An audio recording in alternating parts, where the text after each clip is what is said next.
이번 시간은 5주차 두 번째 시간으로서 인상파의 창시자이자 선구자인 모네를 한번 공부 같이 해보겠습니다. 네. 자, 모네는 뭐 모르는 사람이 없을 겁니다. 모네는 워낙 유명한 화가니까. 그리고 모네 하면은 수련의 화가 뭐 이렇게 해서 이제 알려져 있습니다. 그런데 이 모네는 정말 대단한 사람이면은 틀림없어요. 틀림없다는 것이 무엇이냐면 이런 겁니다. 하나의 유파를 창조한다는 게, 창시한다는 것이 그렇게 그냥 만만한 일이 아닙니다. 다시 그것 자체만으로도 상당히 위대하다. 근데 여러분들 제가 요 다음 저와 이 모네의 생애와 요 두 개에서 모네의 생애를 했는데 우리 그냥 이것은 여러분들이 한번 읽어보시고 곧바로 그림으로 넘어가겠습니다. 근데 인상주의를 이제 모네가 창시했어요. 그러면 인상주의에 대해서 조금 알아야 됩니다. 무엇을 알아야 되냐면 지금까지 우리가 공부한 것이 그 낭만주의, 들라크루아와 제리코, 그 다음에 이 사실주의, 쿠르베가 대표적이죠. 이게 쿠르베 작품입니다. 그 다음에 인상주의입니다. 그러면 여러분들 뭐 낭만주의는 이미 했으니까 사실주의와 인상주의에 대해서만 잠깐 말씀을 드리겠어요. 자, 사실주의의 대가인 쿠르베가 뭐라고 했습니까? 일종의 천사 논쟁이 있었죠. 뭐냐면 천사를 나에게 보여다오. 그럼 나는 천사를 그리겠다라고 했듯이 사실주의의 원칙은 무엇이었습니까? 보이는 대로, 오케이? 보이는 것만, 있는 대로, 그대로 그린다는 것이었죠. 그런데 그 사실주의는 무엇이냐면 실질적으로 보이는 대로 그리는데 어떻게 그러냐면 보이는 대로 그리려면 어떻게 풍경화를 그리려면 어떻게 나가야 됩니까? 밖으로 나가야 되지 않습니까? 그런데 밖으로 안 나가고 아틀리에에서 풍경화를 그려요. 그럼 그것은 무엇입니까? 사실은 보이는 대로 그리는 게 아니라 기억 속에 있는 보이는 것이 이게 기록되어 있는 기억 속의 풍경을 그리는 것이죠. 그러니까 기억 속에 그것을 갖다가 있는 그대로 그린다, 이런 뜻이죠. 결국은 그렇기 때문에 무엇이냐면 제가 이것을 관념적 사실주의다라고 얘기했단 말이죠. 그래서 실제로 그 장례식을, 오르낭의 매장이라는 장례식을 쿠르베가 그리지 않았습니까? 그러면 거기에 있는 사람들이 실제 사람들이에요. 그럼 그 사람들을 어떻게 그렸느냐? 하나씩 데려와가지고 아틀리에에서 그 사람을 그린 거예요. 그러니까 실제로, 그러니까 뭐냐면은 보이는 대로 그린 게 아니죠. 그러니까 관념 속에 일종의 사실주의고 아틀리에에서 기억의 속에 어떤 장면을 있는 그대로 그린 것이다, 이렇게 되는 거죠. 그런데 비해서 인상주의는 어떤 것이냐 하면은 여러분들 간단히 말씀드릴게요. 인상주의는 사실주의에 대립되는 것이 아닙니다. 무엇이냐면은 사실주의의 연장입니다.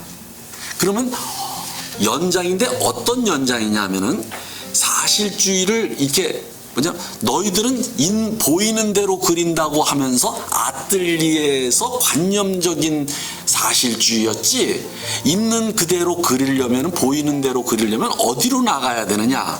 밖으로 나가야 된다, 이거죠.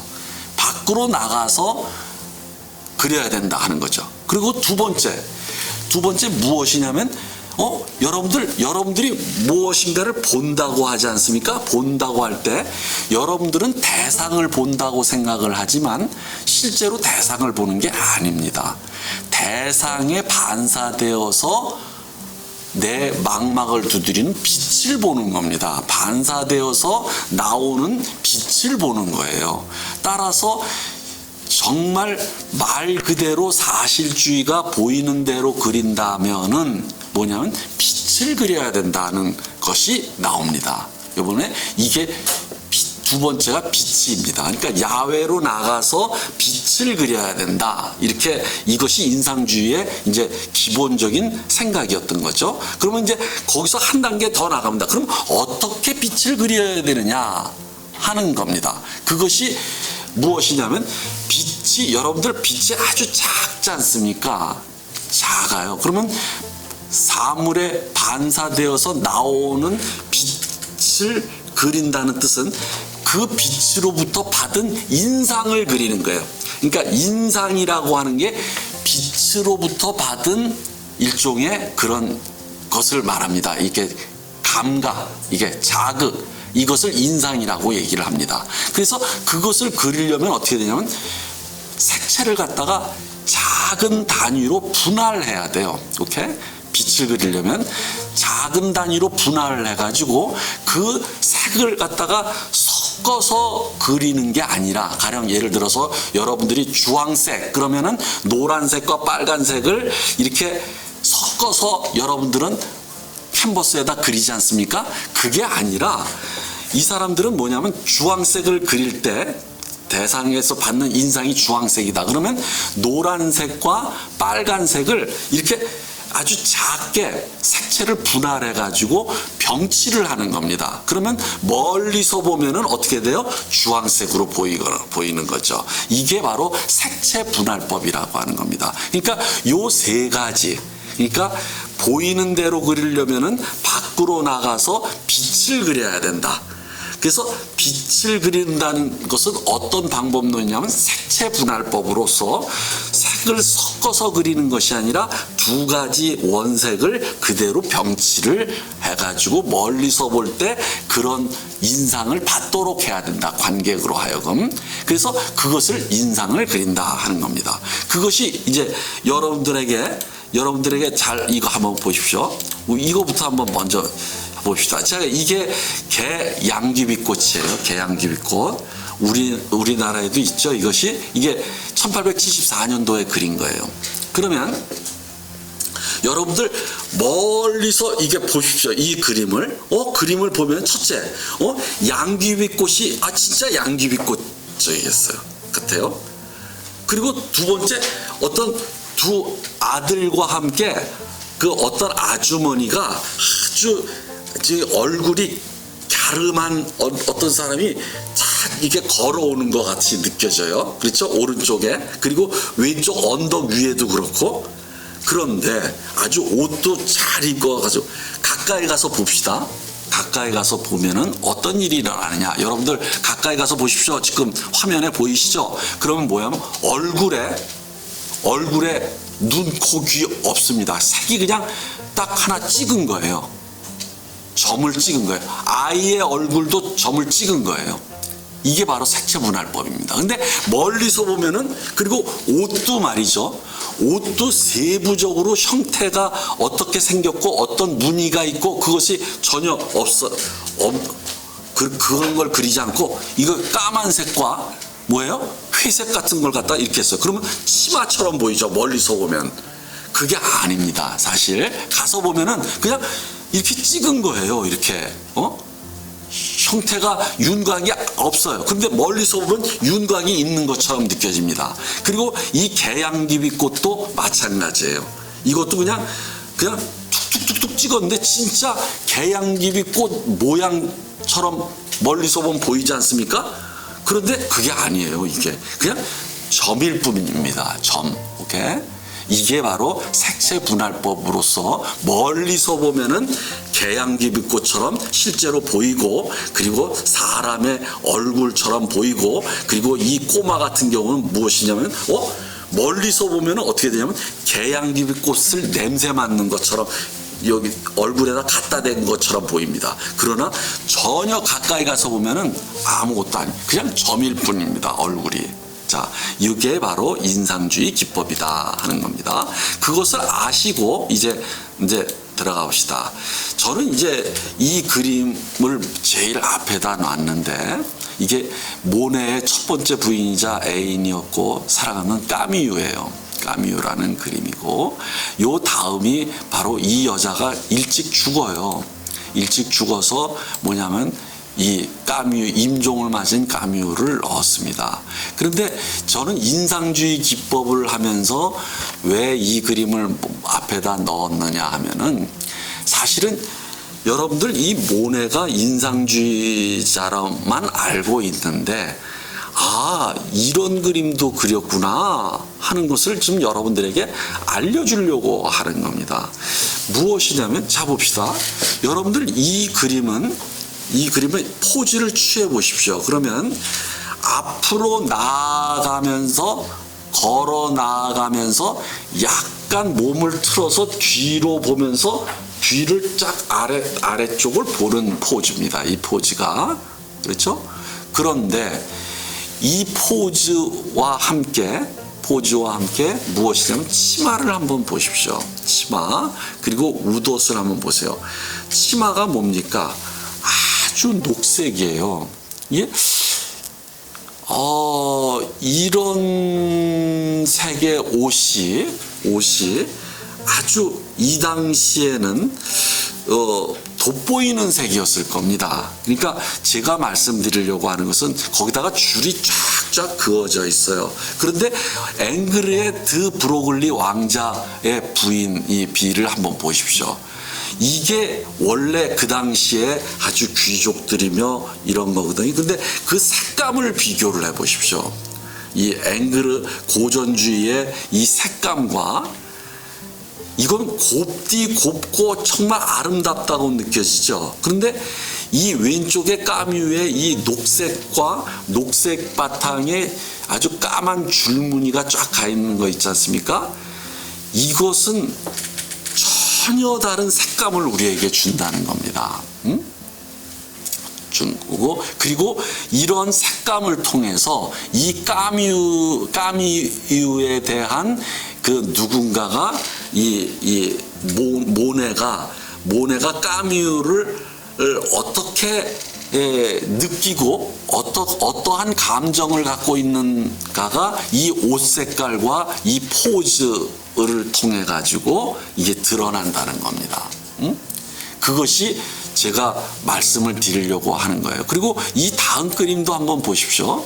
이 다음 그림도 임종을 맞은 까미유인데, 여러분들 뭐 인상주의를 하기 전에 제가 왜 이걸 먼저 했느냐, 두 그림을 먼저 했냐면 그 모네의 애인이었기도 했지만은 이 기법과 색깔을 한번 보라는 겁니다. 그러면 뭐냐면 여기서는 이 붓질이 말이죠, 굉장히 거칠죠. 거친데 어떤 느낌이 듭니까?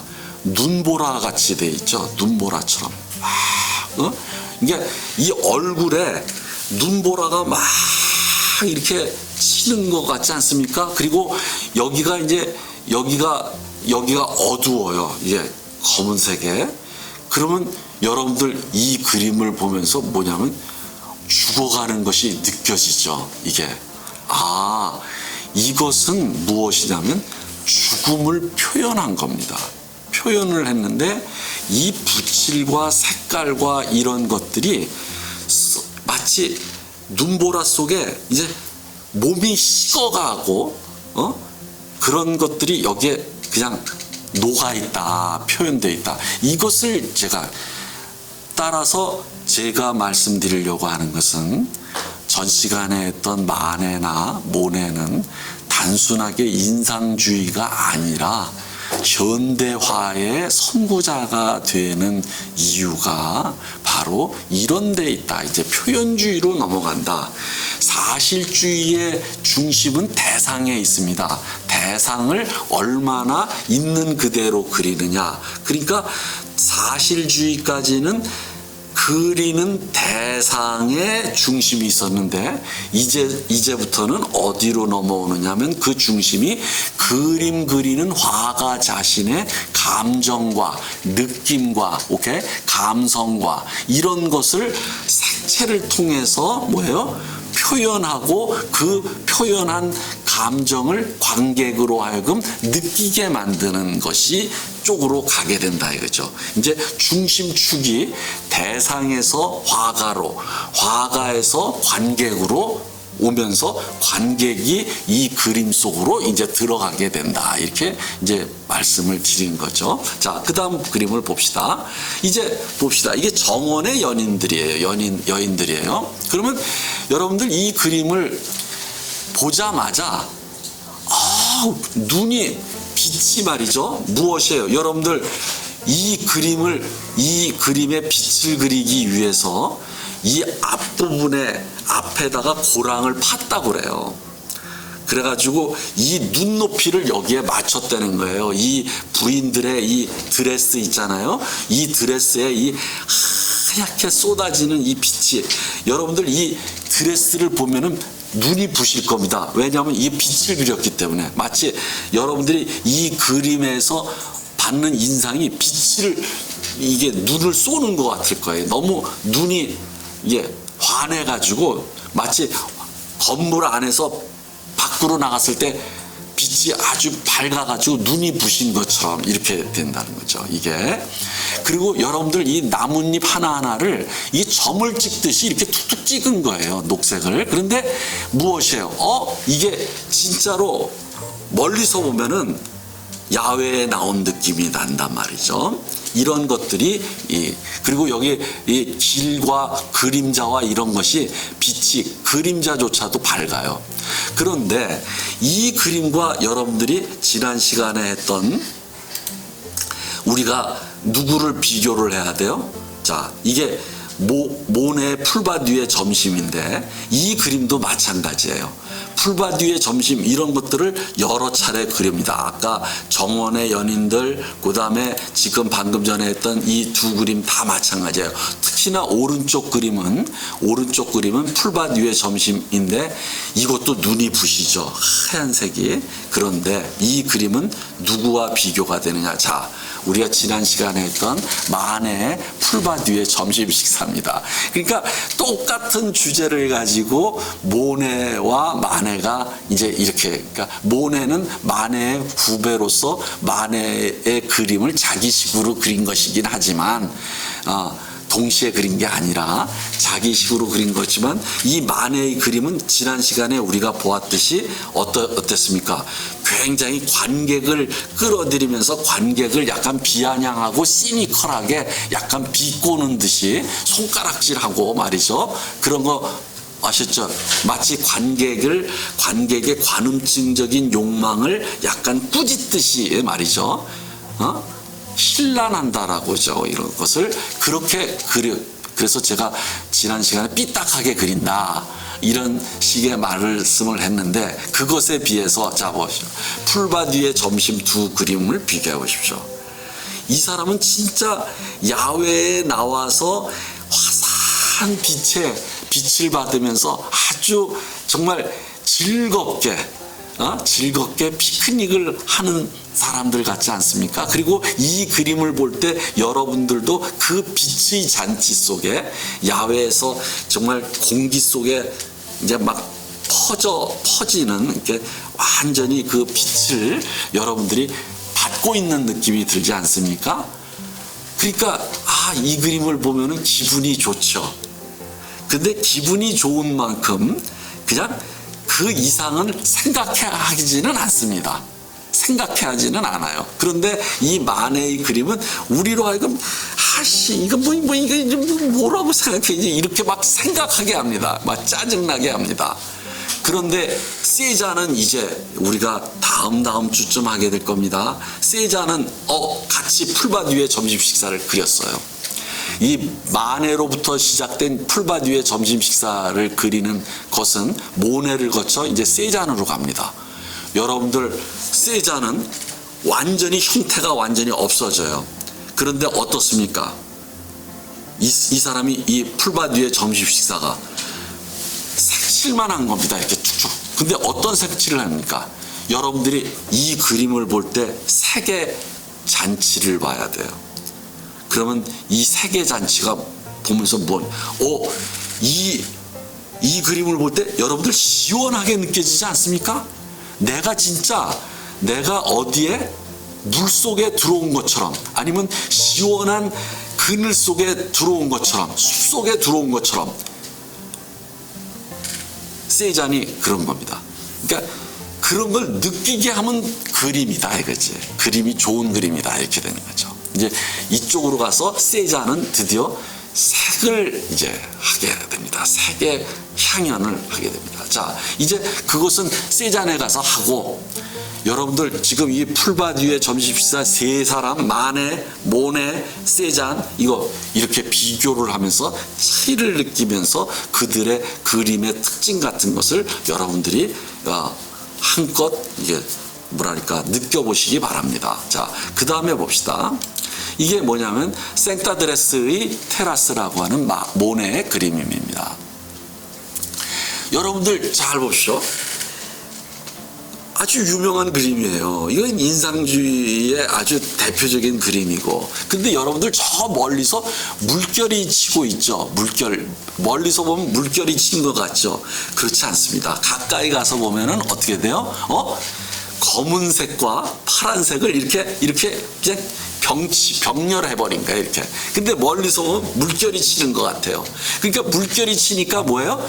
바람이 어느 쪽에서 분다는 것이 알게 돼요. 물결 치면서. 뭐예요? 왼쪽에서 오른쪽으로 불겠죠? 깃발도 그렇죠? 저 멀리 무엇이에요? 이제 뭐냐면 증기선이라든지, 옛날에 증기선이었으니까 그 연기가 오른쪽으로 가고 있지 않습니까? 근데 그것도 그냥 마치 어떻게 칠하면 구름 같고 어떻게 칠하면 하는 게 아니라 그냥 거기서 찍은 거예요. 거기서 검은 회색을 이렇게. 그런데 멀리서 오면 구름이 저기 연기가 이렇게 오른쪽으로 바람이 하는 것 같습니다. 그에 비해서 앞에 있는 이 개양귀빛꽃이라든지 이 정원 있지 않습니까? 요 테라스는 어떻습니까?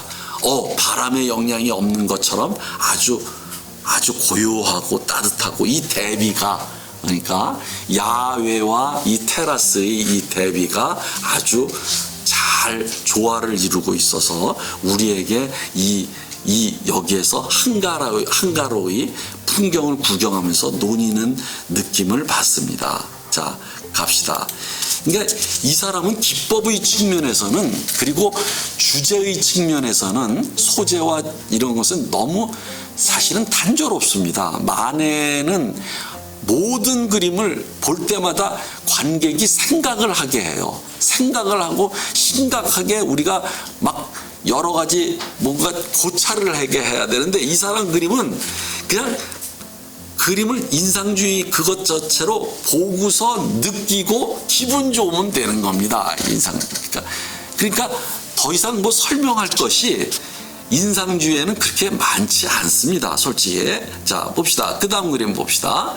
자, 이게 유명한 인상해돋이라고 하는 인상주의라는 용어의 어원이 된 그림입니다. 예. 이것이 이제 인상해돋이다.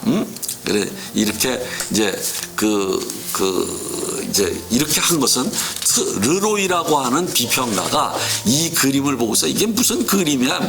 뭐 인상을 그린 것 같으네. 뭐 이런 말이 그대로 인상주의가 된 거예요. 그래서 해돋이의 인상을 그린 것 같으네. 이거. 근데 여러분들 멀리서 보면은 저 뒤에 공장의 굴뚝과 공장의 이 크레인 같은 것이 있고 막 그런 것 같죠. 근데 가까이 가서 보면요, 이거 그냥 이렇게 막대기로 선을 하나 그은 거예요. 그리고 이 물결도 뭐냐면은 검은색의 막대기를 이렇게 막대기처럼 이렇게 그은 거예요. 그리고 여러분들 이 유명한 이 그림이 어디서 온 거냐 하면은 바로 요 다음에 지난 우리가 이 학기 초에 했듯이 터너의 달빛 아래 석탄을 나르는 인꾼들, 이 터너의 그림을 에서 온 겁니다. 터너의 이 그림이 인상주의 기법이었거든요. 여기에 가령 이게 어부가 있단 말이죠. 배. 그런데 이것을 가까이 가서 보면은 검은색의 점입니다. 이런 식의 이 터너의 그림에 영향을 많이 받아가지고 사실은 모네는 터너를 굉장히 좋아했어요. 그래서 터너 그림을 많이 봅니다. 그런데 이 그림에서도 뭐냐면 배가 있고 배에 어부가 탔고 어부에 노를 짓고 있구나. 이거 멀리서 보면 확연히 알죠. 그리고 옆에 한 사람이 더 앉아 있어서 고기를 잡는구나. 아는데 가까이 가서 가면 이게 뭐예요? 그냥 검은 점에 불과합니다. 그러니까 이런 식이 바로 인상주의다. 그래서 여기에서 색채 분할법의 효시가 이 그림이 색채 분할법의 효시가 되었다 이렇게 되는 겁니다. 자, 그 다음에 봅시다. 이제 이 그림은 생라자르 역이라고 하는 그림인데 여러분들 제가 4개를 동시에 병렬했습니다. 병치를 했어요. 그 이유가 뭐겠습니까? 이건 연작입니다. 연속해서 그린 그림이에요. 그러면 왜 연속해서 그릴 수밖에 없느냐 하면은 잘 봅시다. 아까 말씀드렸듯이 인상주의는 무엇입니까? 빛을 그리는 거라 그랬죠. 근데 빛은 뭐냐면 너무 시시각각으로 변해요. 왜?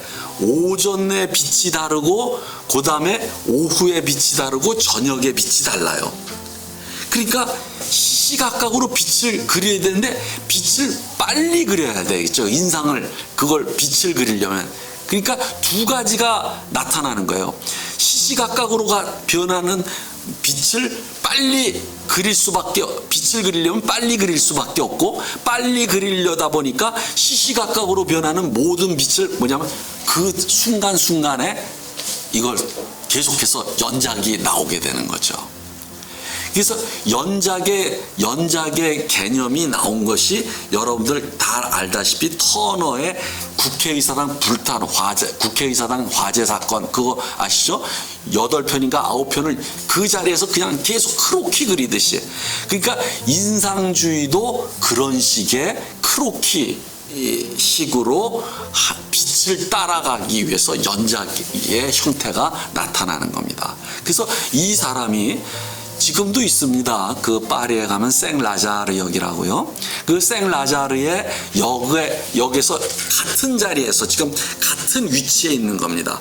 같은 위치에서 시시각각으로 변하는 걸 빨리빨리 그냥 파바박 그리는 겁니다. 크로키식으로. 그런데 여러분들이 알다시피 이것은 언제적이다 이거 알 수가 있겠죠. 왼쪽 위는 이것은 뭐 저녁이다, 이것은 뭐 대낮이다 이런 것이요. 그리고 이거 어떤 이 받는 인상이 여러분들이 다 다를 겁니다. 이렇게. 자, 이런 식의 연작이 이제 계속해서 나타납니다. 빛을 그리기 위해서. 자, 이 부분도요. 양산을 쓴 연인도 이것도 연작이에요. 근데 여러분들 여기서 이거 멀리서 보면 잘 봅시다. 멀리서 보면 이게 지금 꽃들이 있고 꽃들이 아주 작은 야생화들이 바람에 막 흩날리는 이 오른쪽 그림은 왼쪽에서 오른쪽으로 바람이 불고 이 왼쪽 그림은 오른쪽에서 왼쪽으로 바람이 불고요. 이런 식으로 바람에 흩날리면서 막 이게 꽃들이 말이죠. 이렇게 꽃들이 이제 색깔이 여러 개 야생화가 다 서로 다른 야생화가 있을 거니까 바람에 흩날리면서 막 이게 섞여가지고 아주 다채로워지는 거죠. 다채로운 것이 그대로 인상을 이제 그린 겁니다. 그리고 여자를 잘 보십시오. 그러면 여러분들 멀리서 보면 이것이 어떤 여자가 정숙한 여자라는 게 나오지만 가서 잘 보면은 말이죠. 잘 보면 얼굴에 윤곽이 없어요. 눈, 코, 입이 하나도 없습니다. 그러니까 멀리서 보면 이 여자가 어떠한 그런 계급 또는 어떠한 그 성격의 여자라는 것이 이 멀리서 보면 약간 느껴지는데 그런데 가까이서 가면 아니다. 이 여자는 멀리서 보면 뭡니까? 제가 정숙이라고 얘기했지만 굉장히 신중하고 여자가 아주 그 현명하고 그런 느낌이 이렇게 듭니다. 그런 아주 그 교육을 받은 교양 있는 여자인 것처럼 얼굴이. 그런데 가까이서 보면 그게 아니다라는 겁니다. 아주 자, 이 그림도 산책인데 이거 같은 시리즈입니다. 근데 여기서 재미난 것은 여기서 여러분들 어떻게 느꼈을지 모르지만 아까 그 양귀비, 개양귀비 꽃 그릴 때도 그렇지만 이 모자일 텐데 이 아들과 이 여자는 어떻습니까? 사실은 이 아들아이는 별 관심이 없는 듯해 보이지 않습니까? 그러니까 이 놀이는 누구를 위한 거예요? 그러니까 우리 놀러 가자라고 아들에게 말했다고 합시다. 어떤 어머니가 그것은 순전히 자기를 위한 겁니다. 아들을 위한 것이 아니라 이런 느낌이 저는 그냥 요것의 코믹성을 좀 얘기하려고 하는 겁니다. 그냥 재미있게. 자, 이제 넘어갑시다. 또 넘어가는 게 이게 유명한 그림입니다. 여러분들이 이 건초도미인데 이 건초도미는 이 사람이 아마 20-30편 그렸을 거요. 연작이에요. 연작이에요. 근데 이게 왜 유명하냐 하면은 이제 요 다음도 제가 이게 연작이 너무 많아서 내가 8편만 올렸어요. 8편만. 근데 여러분들이 이제 한번 봅시다. 자, 이건 겨울이에요. 같은 위치에서 오른쪽 위는 무엇입니까? 이게 약간 가을이에요. 그죠? 여름이든지. 자, 이건 여름이에요. 왼쪽은. 이것은 뭡니까? 이건 가을 저녁이에요.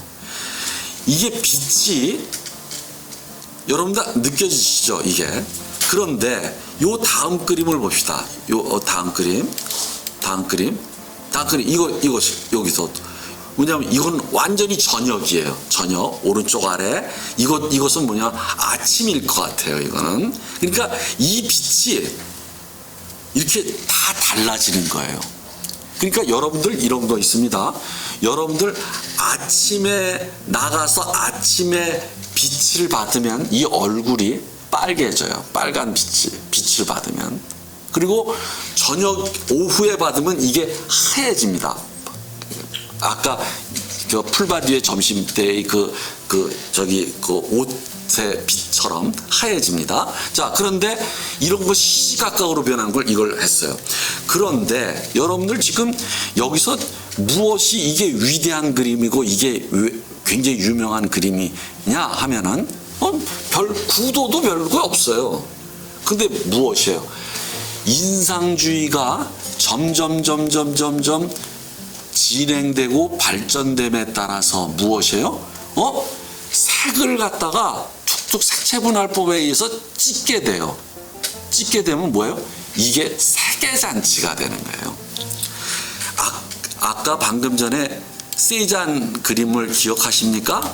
세잔 그림이 기억하십니까? 자, 세잔 이게 완전히 색으로 그러니까 그림을 구성하는 회화를 구성하는 요소가 선과 형태와 색이에요. 선형색이라고 하는데 그런데 이 인상주의 이전까지는 무엇을 중심으로 했어요? 선과 형태를 중심으로 해서 대상을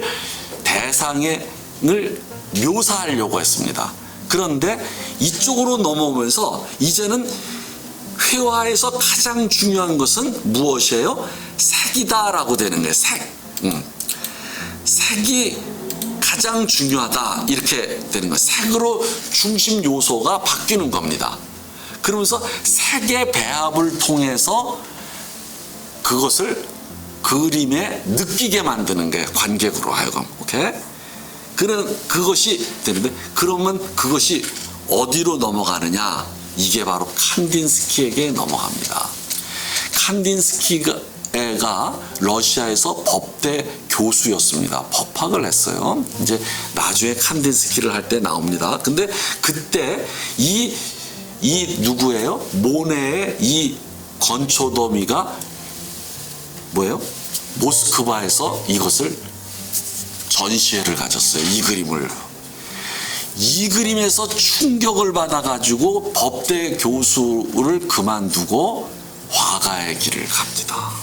여러분들 이게 무슨 이런 그림이 이게 무슨 충격을 받을 정도인가 이게 위대한 그림이냐? 아닙니다. 여러분들 이 그림을 볼 때 무엇을 보라고요? 형태를 보면 안 됩니다. 구도를 보면 안 됩니다. 무엇이에요? 빛의 향연. 오케이? 그 다음에 제가 얘기했죠? 색의 음악성. 이걸 봐야 됩니다. 색의 음악성. 오케이? 색만이 음악적인 거예요. 형태가 아닙니다. 자, 이것을 이제 더 나아가게 됩니다. 자, 이게 이 사람이 루앙 대성당을 그립니다. 루앙 대성당도 연작을 그려요.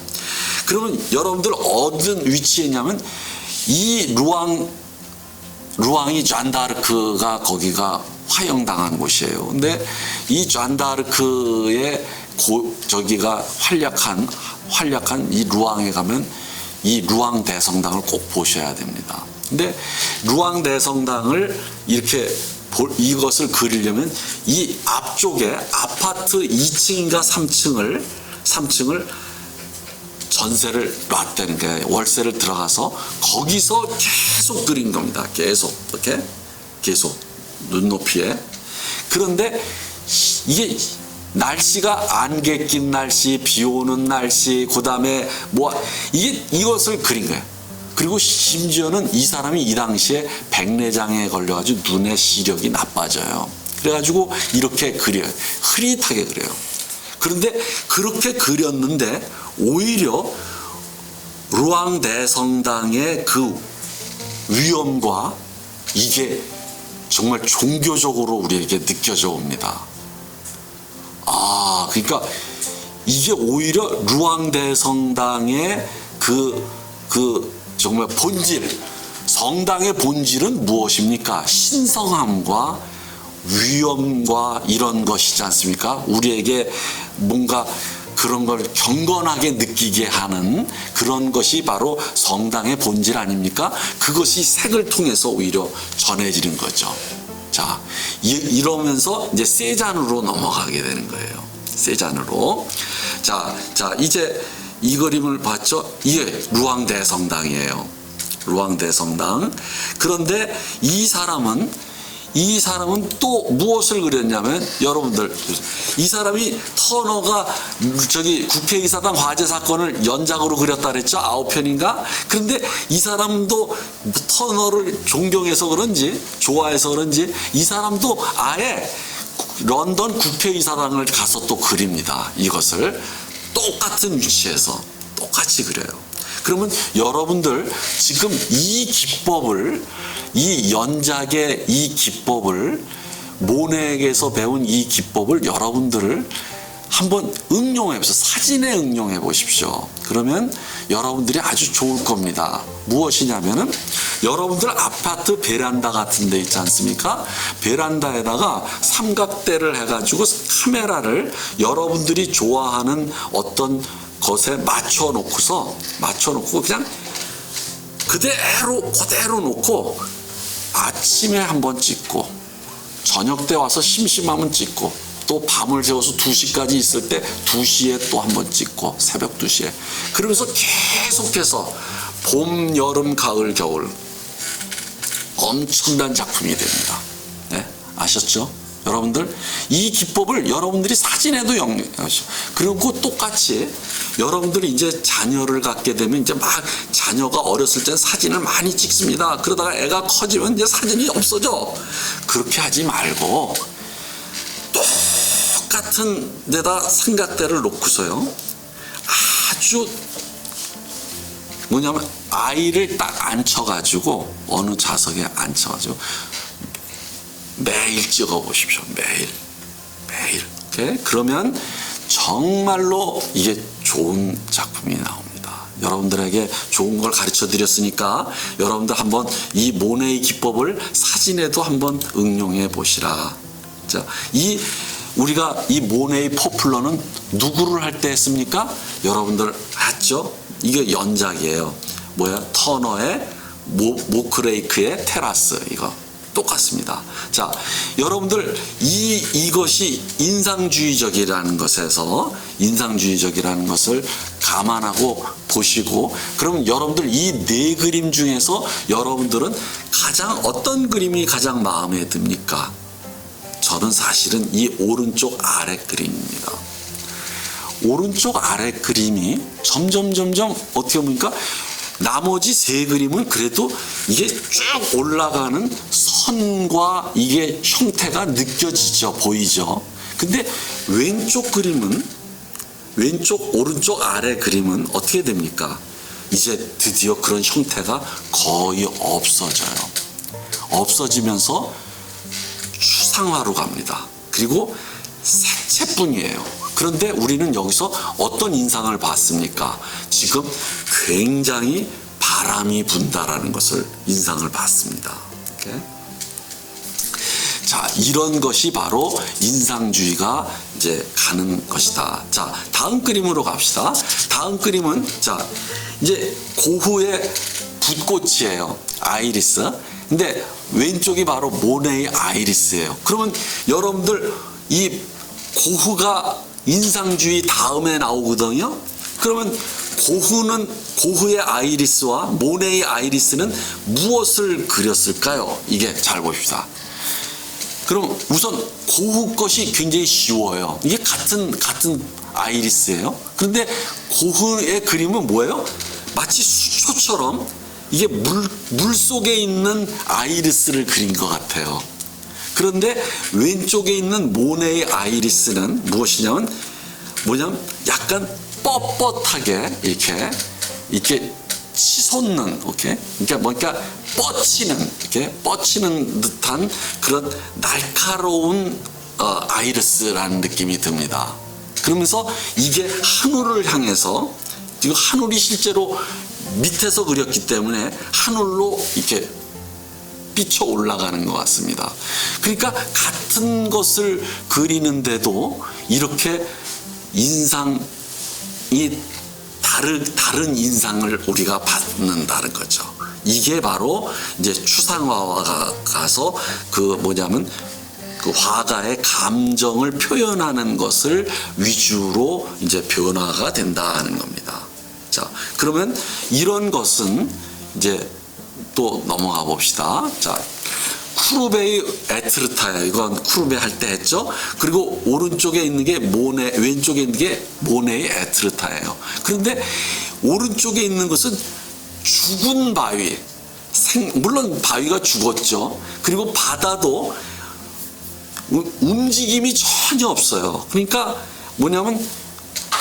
역동성이 없어요, 전혀. 그런데 왼쪽 거는 물결이 잔잔하게 치는 게 막 빛이 아른거리는 게 말이죠. 그러면서 아주 그러면서 약간 쓸쓸한, 그러면서 뭔가 나를 깊숙하게 이 그림 속으로 유도하는 듯한, 깊숙이 빨려 들어가는 듯한 그런 느낌을 받습니다.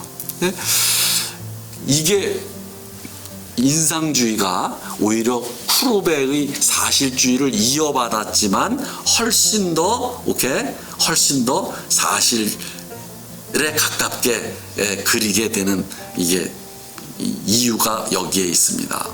그러니까 자, 그다음에 봅시다. 자, 같은 인상주의입니다. 근데 이 두 사람이 또 같은 장소에서 같이 그렸어요. 자, 모네와 르누아르입니다. 하나가 이게 그르누이에르인데 이것도 센느강의 이게 상류인가 하류인가 그렇습니다. 저도 여기 가봤는데 이게 놀이터예요. 놀이터인데 자, 어떻습니까? 같은 장면이에요.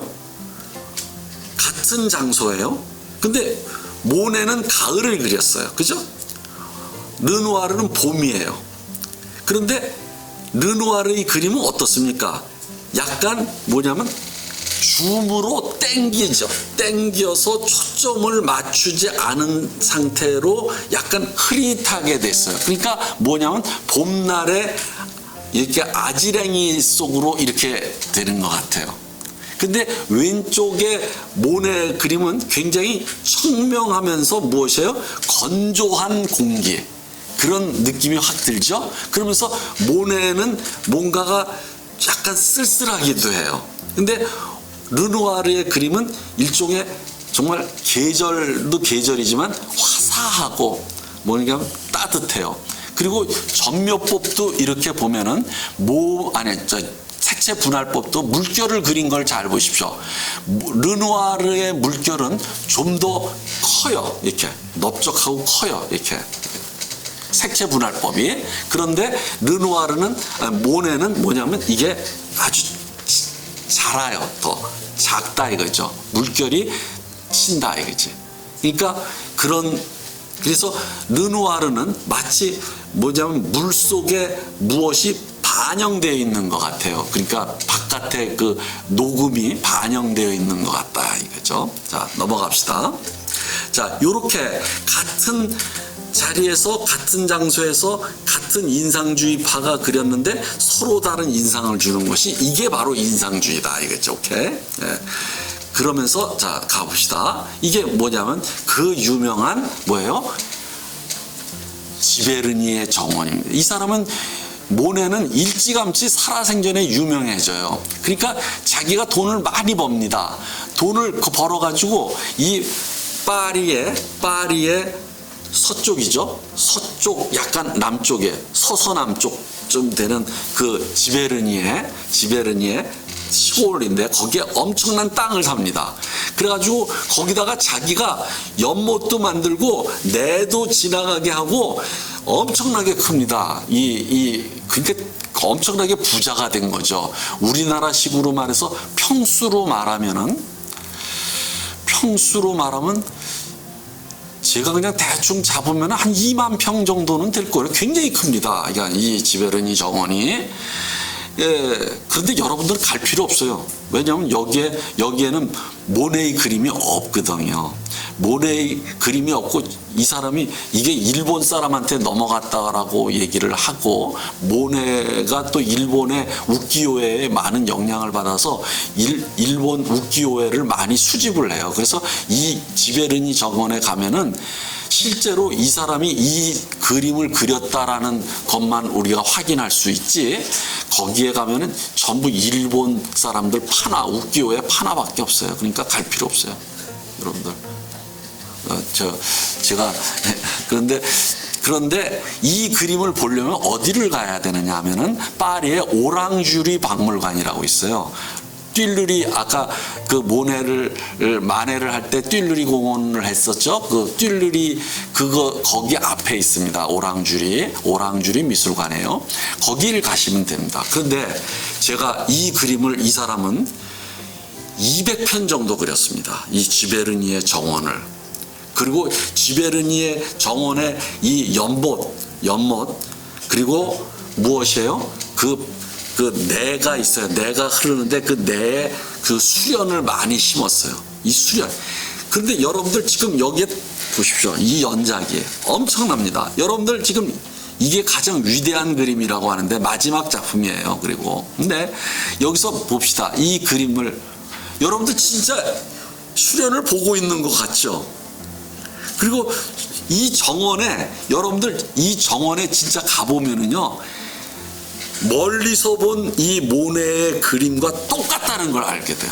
정말 사실주의가 아닌데도 똑같다는 걸 알게 돼요. 그리고 멀리서 보면 여러분들이 진짜 수련을 보고 있는 것 같아요. 그런데 가까이 가서 보면은 뭐예요? 색채 분할법에 의해서 색채를 그냥 이렇게 찍었을 뿐이에요. 근데 이렇게 놀라워. 그러니까 이게 봄이고 오른쪽이 이제 가을로 더 접어드는 거예요. 가을, 여름에서 여러분들 오랑주리 박물관 한번 가보시죠. 이걸 보는 순간에 이거는 진짜로 이 오랑주리 미술관에 있는 이 수련은 여러분들 모네 그림을 볼 때 와 하는 소리가 듭니다. 정말. 이게 마지막 이 사람이 끝까지 죽을 때까지 이 그림만 그렸는데 이 그림에서 우리는 이 모네의 정점을 알게 됩니다. 여러분들 왼쪽 그림을 잘 보십시오. 왼쪽 맨 위에 그림. 이게 뭐냐면 물에 비친 일종의 버드나무. 오케이?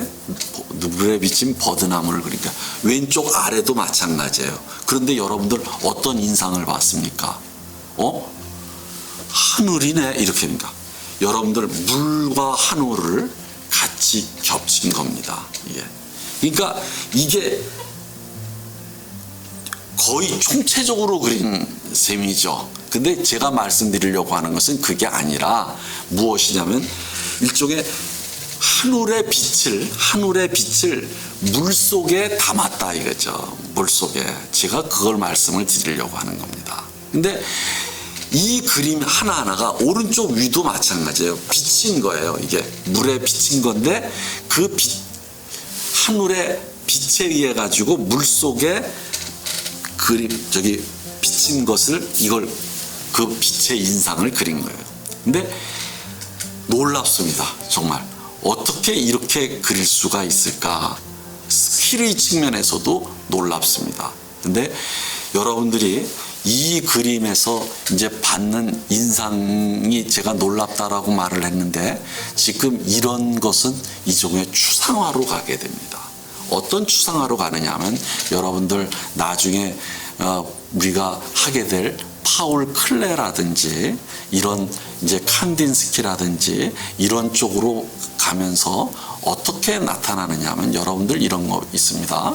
지금 이 부분이 여러분들 수족관 가보셨습니까? 수족관에 가보면은 여러분들 거북이가 있고 가오리가 있습니다. 근데 거북이와 가오리가 물속에서 날아간다라고 느낀 적 없습니까? 지느러미가 날개구나라는 걸 느낀 적 없습니까?